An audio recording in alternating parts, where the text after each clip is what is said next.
The Arab states are renowned for their spectacular and monumental architecture. Think of Burj Khalifa and Palm Islands in Dubai, the Louvre Museum in Abu Dhabi, and the 10,000-room hotel being built in Mecca. Fueled by these states' immense oil wealth, they're constructing buildings with a scale and ambition unparalleled anywhere in the world. The Qatar 2022 World Cup is no exception. Despite being the smallest nation ever to host the football tournament, they've gone all out, creating 8 breathtaking stadiums, the envy of the world. All the stadiums are powered by solar panel farms, and given Qatar's scorching climate, their cooling systems have been meticulously designed. After all, fainting football superstars did not make the best headlines. In fact, Qatar's dedication to sound environmental practices earned all the stadiums 4 or 5 stars from the Global Sustainability Assessment System. It's all very impressive. Let's take a tour around these 8 modern marvels. We're exploring how they were made, what they cost, and the unbelievable story behind each. Al Bayt Stadium. The first and perhaps most instantly recognizable area is the Al Bayt Stadium, located about 35 kilometers away from the Qatar capital of Doha. It can hold 63,000 people. It's the second biggest of all the stadiums built, and indeed, it towers over the surrounding landscape. After winning its bid to host the World Cup in 2010, Qatar set about building their vision. In 2015, they awarded Dar Al Handasa, a Lebanese construction company, the contract to design and build the stadium. Their vision drew inspiration from the traditional tents of the nomadic Bedouin peoples of Qatar, known locally as Bayt al-Sha'ar tents. The name was also given to the stadium. The walls billow in and out, echoing the flowing fabric. Such tents are ideal in the hot desert climate. However, the Al Bayt system features a slightly more high-tech solution. A colossal, retractable roof will cool the interior, helping to manage the scorching Qatari temperatures. The tent-like structure also shades the pitch. This clever design work earned the stadium several sustainability certifications, including a 5-star GSAS rating. But the stadium is more than just a football arena. You'll find a 5-star hotel and shopping center inside its massive walls. These luxurious hotel suites and rooms all boast balcony views of the football field in a breathtaking display of opulence. It's like no stadium on earth, aside from its siblings built for the World Cup. The stadium is planned for 8 games, including the opening match. However, once the tournament is over, the upper tier of seats will be removed and given to developing nations. It's a bold gesture that will reduce the stadium's capacity to below 32,000. A more manageable number, considering the local city of Al Khor has a population of only 202,000. Al Janoub Stadium. Established in one of Qatar's oldest neighborhoods, Al Janoub Stadium was designed by the renowned British-Iraqi architect Zaha Hadid, famous for the London Olympics Aquatic Center and Beijing Daxing Airport. Sadly, Hadid died in 2016 and never witnessed the stunning postmodern and neo-futurist design she conceived. It wasn't merely a futuristic vision, however.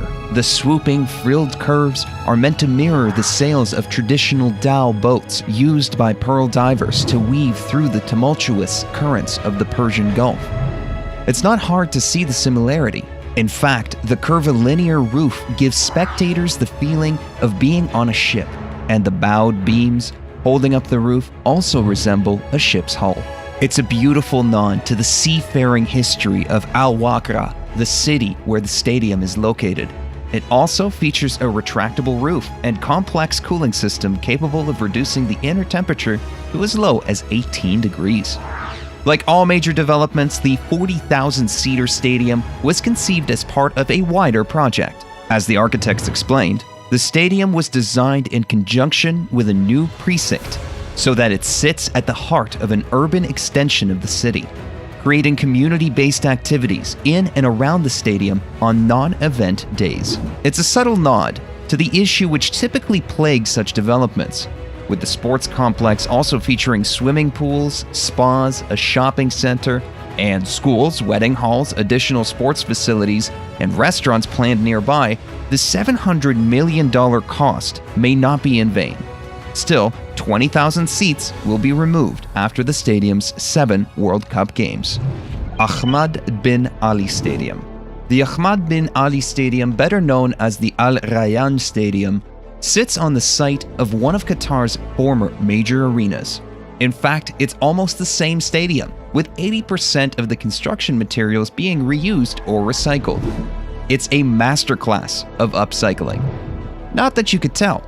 Designed by Pattern Design, this 40,000-seater stadium features a huge media facade with a membrane that acts as a screen for projections, news, commercials, and tournament information. It's hard to comprehend the scale or the glimmering spectacle it creates on the horizon, miles away in the desert. With a price tag of $360 million, it's one of the cheaper stadiums built by the Qataris, but no less breathtaking. It is also one of the few planned to be used by a sports team after the tournament ends. The Al Rayyan Sports Club will call the stadium home, albeit with a reduced capacity of 20,000.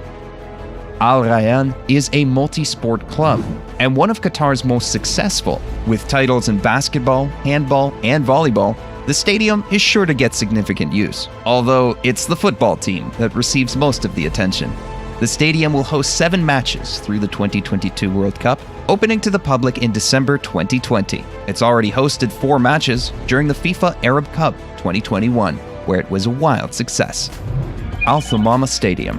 Al Thumama Stadium is perhaps the most Arabic in its aesthetic. Named after a native tree, its design is based on the traditional gafia, a woven hat popular amongst Arabic men. It's an unusual design choice for a football stadium. Still, it certainly strikes a bold and elegant image on the Qatari skyline. In fact, so inspiring is the design that it was awarded the MIPIM Architectural Review Future Project Award in the Sports and Stadiums category in France. Located in Al Thumama, a district of Doha, the stadium is just 12 kilometers south of the city center. The glistening stadium is therefore planned to be at the heart of the tournament, featuring 8 games including a quarterfinal. Like other stadiums, it has a capacity of 40,000 people, planned to be reduced to 20,000 following the tournament. It's also part of a wider development project. The $342 million stadium sits in a 50,000 square meter public park, brimming with greenery, not often seen in the arid country. It's a clear statement of Qatar's environmental ambitions. Where the 20,000 seats are removed, a boutique hotel is planned, and a branch of the world-renowned Aspetar Sports Clinic. A mosque will also feature inside the stadium, highlighting a desire for the arena to continue to serve the community long after the tournament has ended. After all, though Qatar is among the world's wealthiest countries, wasting billions on stadiums is a step too far, even for them. Already, the stadium has hosted 6 games in the FIFA Arab Cup 2021, including a semi-final between host nation Qatar and Algeria. Education City Stadium.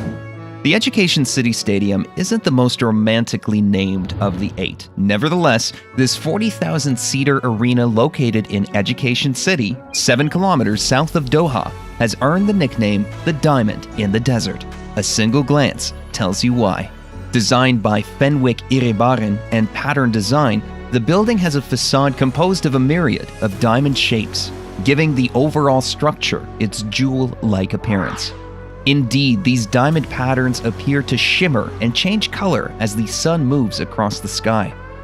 Despite being the jewel in the crown of the Qatar World Cup ambitions, it's also among the most environmentally sustainable stadiums in the world, receiving a 5-star GSAS rating. In fact, 20% of the building's material came from green sources. Education City Stadium will be among the most prominent following the World Cup, built in the heart of Education City, which features satellite campuses of 8 international universities. The stadium will play host to the university athletic teams, retaining 25,000 of its initial 45,000 seats. The stadium will feature in 8 World Cup games, including a quarterfinal. Since its opening in early 2020, it's served as a popular arena for international football events, including the 2020 FIFA Club World Cup and 5 matches during the FIFA Arab Cup 2021. The $700 million stadium is certainly proving its worth. But with such an exorbitant price tag, the Qatari will be looking for other headline events to host going forwards. Khalifa International Stadium. Qatar's premier stadium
The biggest and boldest of Qatar's new stadiums is the humbly named Lusail Iconic Stadium.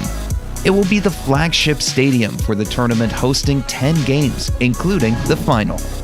Its pure opulence in its design, designed by the renowned British architectural firm Foster & Partners, the stadium's design pays homage to the Fanar lantern and traditional handcrafted bowls and vessels used throughout the Middle East. It's envisioned as a dance of light and shadows, with the intense Qatari sun bouncing off the golden panels. It's just not golden panels. Solar panels also power the building, with the entire structure having a zero carbon footprint. But such ambition comes with a sizable price tag. It reportedly cost $767 million, with construction being delayed a year.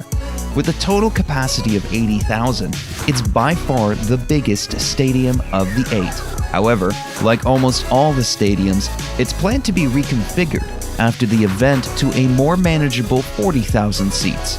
Parts of the building are expected to be repurposed into community spaces, including shops, cafes, athletic and education facilities, and even a health clinic. What remains of the upper tier will become part of outdoor terraces for new homes. It's an ingenious way to make use of these gargantuan structures. It'll be the center point of the new Lusail city, located 23 kilometers north of Doha. Lusail is even more ambitious than the stadium and will be the hottest destination for the tournament's spectators. Much of the city is yet to be complete, but it will eventually accommodate 450,000 people. It's planned to have marinas, residential areas, island resorts, commercial districts, and more. The Lusail Iconic Stadium will be the pinnacle of the city's achievements so far, being the 5th largest future stadium in the world. It'll make for one unforgettable final match. Stadium 974. The most impressive stadium isn't the biggest, however. Stadium 974, formerly Rasba Aboud Stadium, is a 40,000-seater arena unlike anything anywhere on the planet. In fact, despite opening in November 2021, the stadium won't exist in a few years. That's right. After the World Cup ends, the entire structure is planned to be dismantled. Indeed, from its conception, the whole stadium was built with impermanence in mind. Its name, which pays homage to Qatar's international dialing code, is also an element of its design. Constructed from 974 recycled shipping containers and modular steel, the extraordinary stadium is a blueprint for future tournament hosts worried about being stuck with an expensive stadium they can't fill. It's the first temporary venue in FIFA World Cup history. Its inventive design uses containers for bathrooms and concessions, as well as the stadium's outer wall. Despite this cobbled-together approach, the waterfront area is uniquely beautiful, maintaining the grandeur of traditional stadiums but with a modern eco-spin. It received a 4-star sustainability rating from the GSAS. Nor are the Qataris wasting their efforts. The stadium was tested on the 2021 FIFA Arab Cup's opening day and is planned to host 7 matches during the 2022 World Cup, up to the last 16. It's unknown exactly how much the temporary structure cost to build, though the site will become a waterfront development after being deconstructed. The shipping containers, modular steel, and seats will be provided as assistance to underdeveloped countries worldwide. You bet it won't be the last temporary stadium to feature in a World Cup, but it will be the benchmark by which all others are measured. But what do you think? Has Qatar exceeded expectation by producing the greatest football stadiums in the world? Or are they yet more monumental structures that will fail to live up to the hype? After all, stadiums of World Cups past are often doomed to financial problems, remaining empty for years. And what do you think of the temporary stadium? Is this an ingenious solution to the problem? Let us know in the comments below. If you enjoyed this video, make sure to watch our other video on the top 5 mega projects in Dubai. Thanks for watching. We'll see you next time.